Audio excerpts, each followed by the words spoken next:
आम्ही समुद्रकिनारी जातोय. जेव्हा तुम्ही करत असलेली प्रत्येक कृती समर्पण बनते, तेव्हा कर्म तुम्हाला बांधू शकत नाही.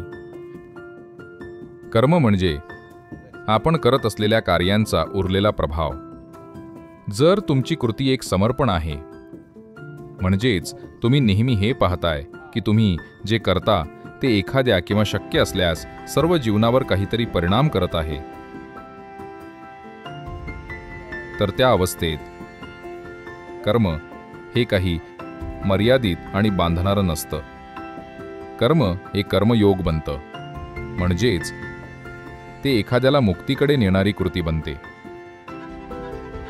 आपण तीच कृती स्वतःला आणि आपल्या आसपासच्या अनेकांना बांधण्यासाठी, गुंतवण्यासाठी, दुःख निर्माण करण्यासाठी वापरू शकतो, किंवा आपण तीच कृती स्वतःच्या मुक्तीसाठी वापरू शकतो. आपण जे आहो त्यापासून मुक्त होण्यासाठी वापरू शकतो आणि याची देखील खात्री करू शकतो की आपल्या आजूबाजूचे लोक सुद्धा याचा लाभ घेतील आणि मुक्त होतील. तुम्ही करत असलेलं प्रत्येक कर्म हे कर्मयोगात रूपांतरित करा.